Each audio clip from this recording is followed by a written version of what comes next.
d'Assise d'Appello di Venezia ha confermato la condanna a 17 anni e 4 mesi a Ricky Torta per il brutale omicidio di Nelly Pagnussat. La sentenza stamane nell'aula bunker di Mestre.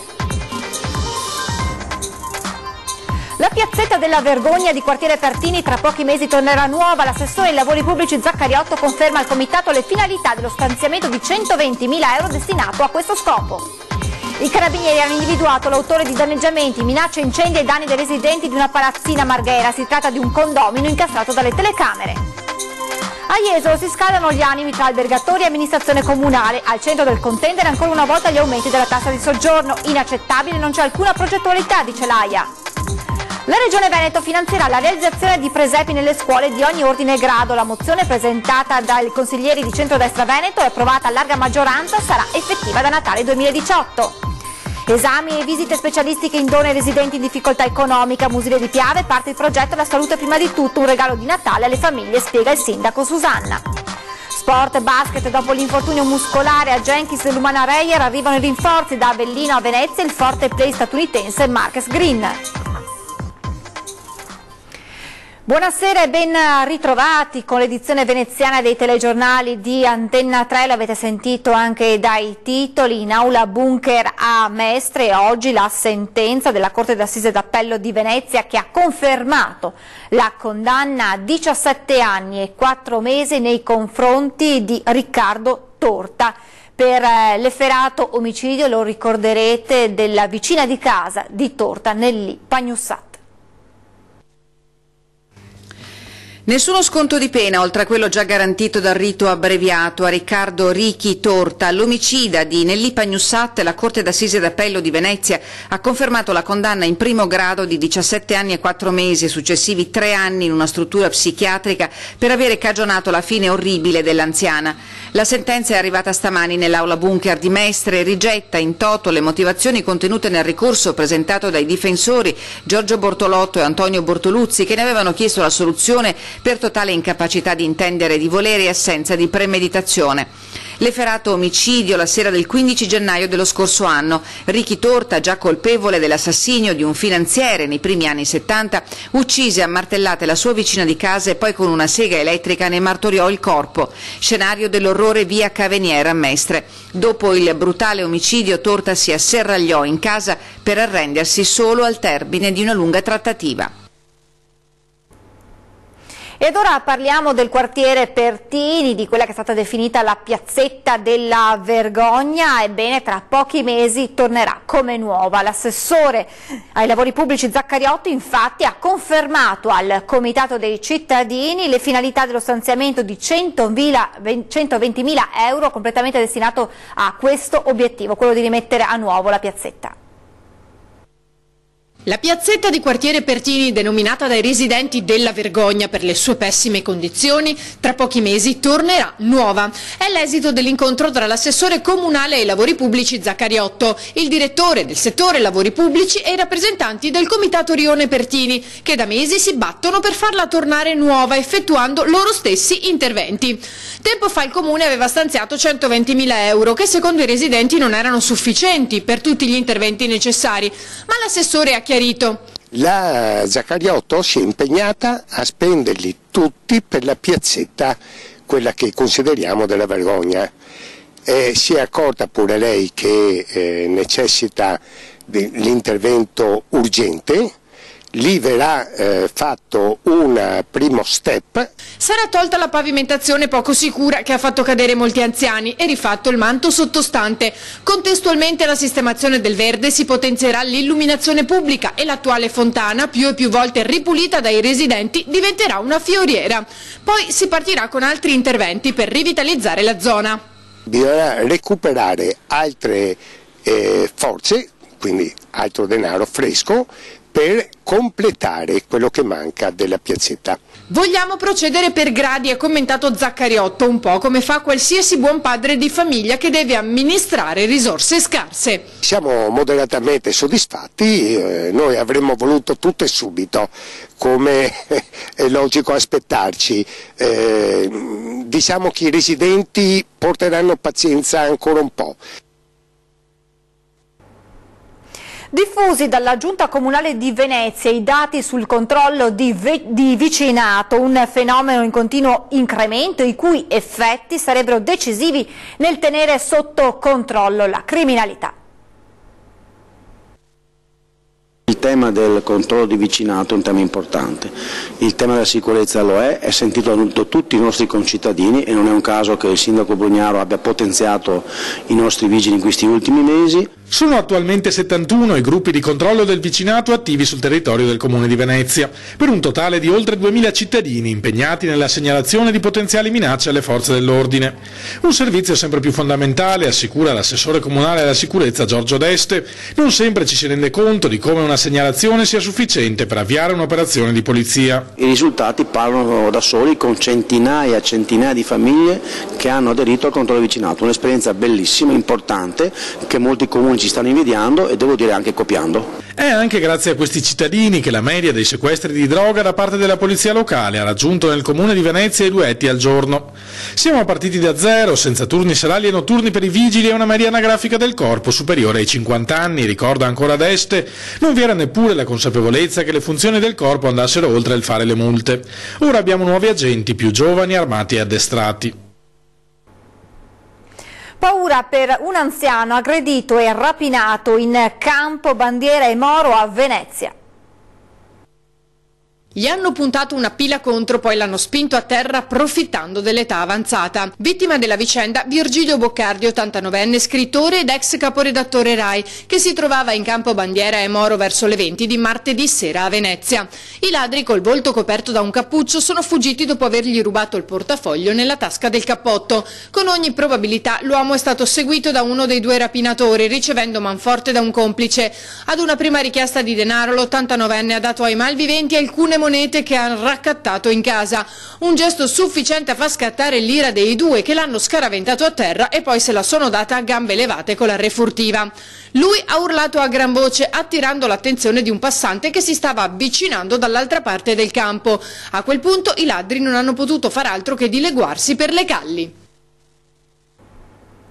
Ha un volto e un nome il responsabile di incendi e danneggiamenti alle proprietà di residenti di un complesso residenziale a Marghera. I carabinieri individuano e denunciano proprio un condomino. Quando i carabinieri l'hanno smascherato mettendolo di fronte alle proprie responsabilità, l'autore dei danneggiamenti e degli incendi che hanno terrorizzato i residenti di una palazzina in via dei Tigli a Marghera non ha potuto far altro che ammettere. Era un modo per rispondere ai contrasti di vicinato, si sarebbe giustificato il responsabile, un 23enne del posto che abita nello stesso condominio. E così i suoi vicini possono tirare un sospiro di sollievo dopo essere stati vittime di episodi che avrebbero potuto avere conseguenze ben peggiori.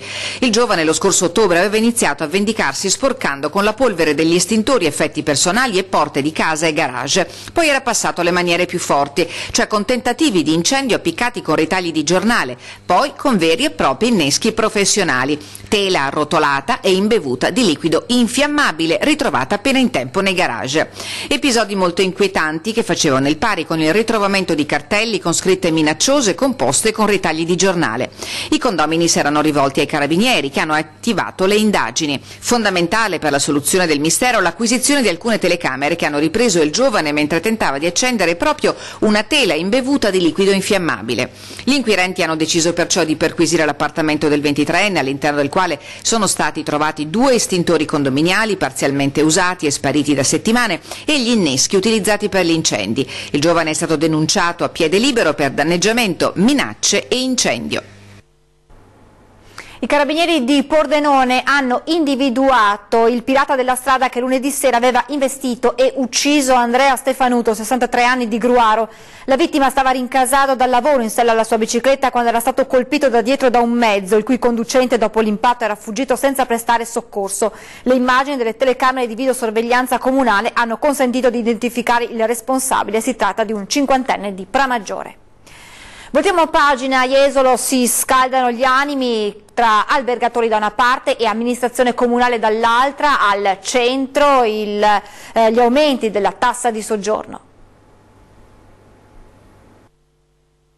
Gli albergatori di Jesolo non hanno digerito contenuti e modalità dell'aumento della tassa di soggiorno deciso dal sindaco Valerio Zoggia, destinatario di una dura missiva che ribadisce la contrarietà degli operatori a un provvedimento potenzialmente dannoso per tutta l'economia del litorale. In questo momento, con questo aumento che è abnorme per noi, credo che viene messa anche, in qualche maniera in concorrenza una spiaggia che dal punto di vista della tassa di soggiorno costa di più delle altre. Sono tantissime cose sulle quali noi non siamo d'accordo, ma non siamo d'accordo proprio nel metodo, questo è il problema. In campagna elettorale attacca il presidente di AIA Alessandro Rizzante. C'era stato promesso un confronto su questo tema per esaminare insieme le possibili soluzioni. Quello che a me è mancato e a noi è mancato è che dal momento dell'insediamento della nuova giunta a oggi sono passati 3 mesi. In 3 mesi potevamo fare tante cose, potevamo fare degli incontri, potevamo trovare soluzioni che potevano essere meno pesanti di quelle che oggi ci vengono prospettate. Dietro questo aumento non c'è alcuna progettualità, sostengono gli albergatori, si mira semplicemente a reperire ulteriori risorse in modo semplice e immediato. Nell'ipotesi dell'amministrazione non si fa inoltre cenno alcuno alla volontà di mettere in atto misure volte a scovare i cosiddetti furbetti che continuano a operare impunemente in manifesta violazione e dispregio delle norme. Forte presa di posizione del Consiglio regionale Veneto a favore dei presepi nelle scuole che dall'anno prossimo saranno addirittura finanziati da un fondo apposito. La Regione Veneto finanzierà la realizzazione di presepi nelle scuole di ogni ordine e grado. La mozione presentata dai 3 consiglieri del gruppo Centrodestra Veneto è stata approvata a larga maggioranza dall'Assemblea e sarà effettiva dal Natale del prossimo anno. Un atto necessario, sostiene il primo firmatario Andrea Bassi, per riportare alla luce una tradizione che negli ultimi anni è stata un po' nascosta, quando non addirittura vietata. Riteniamo che questo simbolo abbia un valore come il crocifisso che travalica, il valore religioso in sé, ma vada ad abbracciare tutta una serie di principi che fanno parte della nostra storia, della nostra cultura e del nostro vivere sociale. Principi che, andando avanti di questo passo, sostiene il consigliere, è considerato il multiculturalismo sempre più presente all'interno delle scuole. Se non si interviene potrebbero andare persi. Riteniamo quindi che un'azione della Regione e all'interno del Consiglio regionale per far sì che si stimolino i dirigenti scolastici di ogni ordine e grado a ripristinare la presenza del presepe all'interno delle scuole e come Regione a finanziarne anche naturalmente la realizzazione sia doverosa. Tra le voci critiche quella di Piero Ruzzante di MDP, che invita la Regione a spendere le risorse eventualmente disponibili per mettere in sicurezza le scuole anziché finanziare i presepi, e Marino Zorzato di Area Popolare, che punta il dito contro le possibili difficoltà di applicare la norma.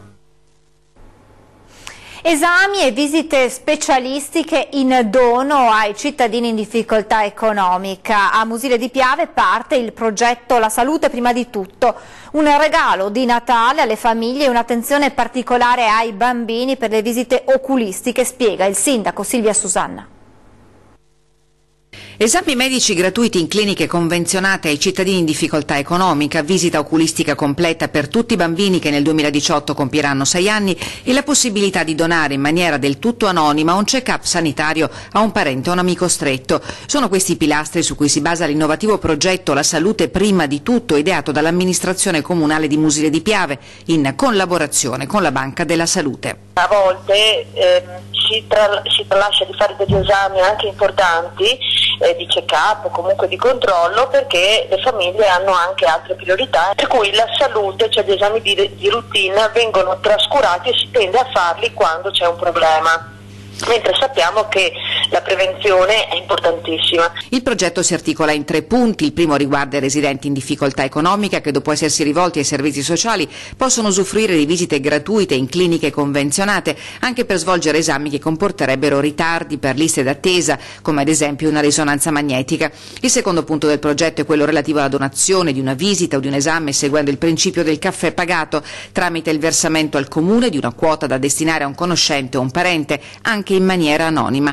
In terza battuta è stato previsto per tutti i bambini che nel 2018 compieranno 6 anni, senza limiti di reddito, la possibilità di effettuare la prima visita oculistica completa. I bambini che nel 2018 compiranno 6 anni sono 96 a Mosile e abbiamo ottenuto 100 visite oculistiche gratuite.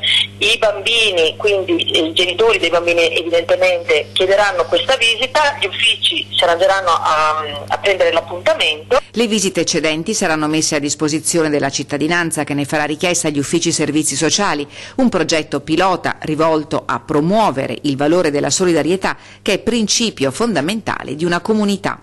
È un obiettivo ambizioso anche, però insomma pensiamo che questa possa essere un'iniziativa molto valida. Ci dobbiamo fermare per pochi minuti di pubblicità, tra poco.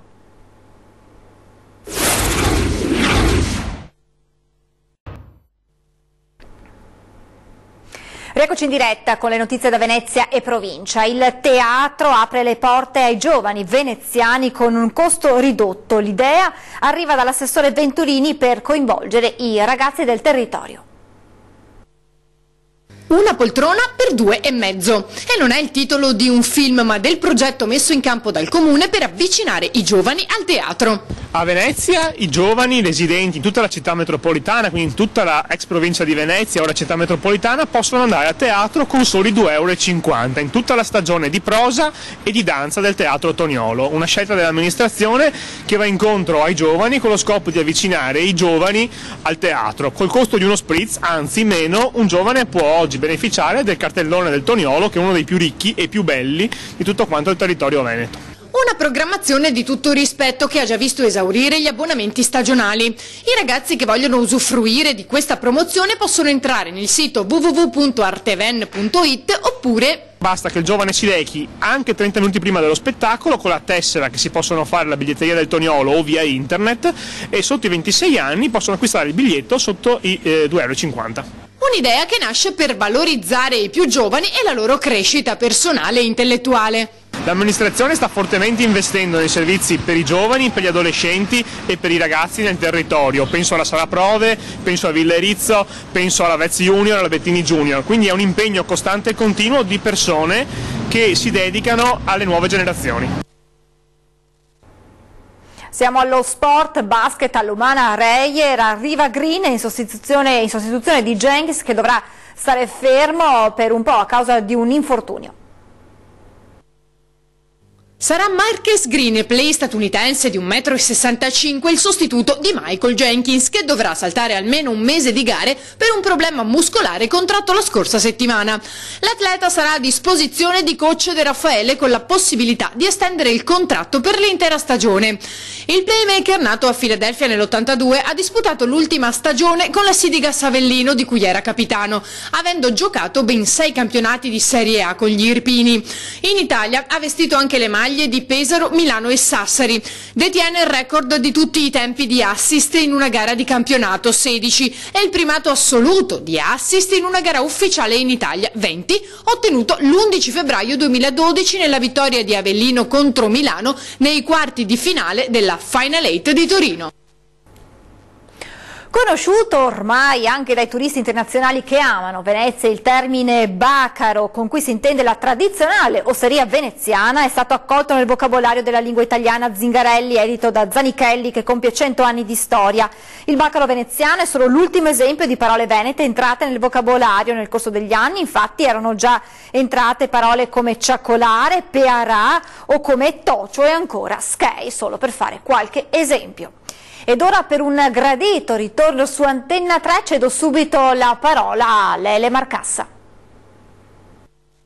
Ragazzi del TG, allora vi ricordiamo che questa sera inizia la nuova avventura della Zanzega, siamo alla 5ª edizione, parleremo del Veneto, del Friuli Venezia Giulia, del Trentino, parleremo di storia, di gastronomia, di tantissime cose belle che abbiamo in queste terre meravigliose. Come sempre al mio fianco il buon caro vecchio Ivo Gallo, mi raccomando, tutti i mercoledì sera alle ore 21:15, proprio qui su Antenna 3 va in onda la Zanzega. Zanzega. Vi ricordiamo anche la replica della domenica pomeriggio, l'applicazione Antenna 3 da scaricare sui vostri smartphone per rivederci e poi lo streaming e tutti i contenuti rivedibili anche a distanza di tempo su www.antenna3.it. La Zanzega sta tornando questa sera, dopo il TG vi aspettiamo numerosi. Ciao, a dopo! Adesso ci sono le previsioni del tempo, le notizie da Venezia e provincia finiscono qui, vi ringrazio per averci seguito, vi auguro una buona serata, arrivederci.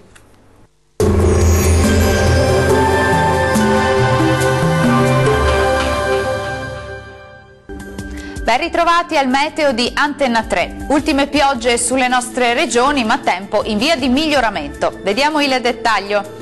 Sul Veneto tempo moderatamente instabile, ancora con qualche precipitazione possibile sulle province centro-orientali, ma in esaurimento entro sera. Deboli nevicate sopra i 600-700 metri. Vediamo anche le temperature, le massime saranno comprese tra 3 e 8 gradi, valori notturni attesi tra -2 e 4 gradi circa. Spostiamoci ora a vedere la situazione del Friuli Venezia Giulia. Ancora cielo spesso coperto con precipitazioni via via più diffuse sulla Venezia Giulia, piogge in esaurimento entro sera, neve sopra i 700 metri. Temperature massime comprese tra 6 e 10 gradi, valori notturni attesi tra 2 e 6 gradi circa. Concludiamo con uno sguardo alla situazione del Trentino Alto Adige, tempo in deciso miglioramento con scarse precipitazioni segnatamente sui confini esteri e sui settori più orientali, nevose anche a bassa quota. Vediamo le temperature, le massime saranno comprese tra 8 e 10 gradi, valori notturni tra 0 e 2 gradi. Il mare sarà mosso, localmente poco mosso nel Golfo di Trieste, i venti invece saranno moderati da ovest. Dal meteo di Antenna 3 per ora è tutto, grazie per l'attenzione e arrivederci al prossimo aggiornamento.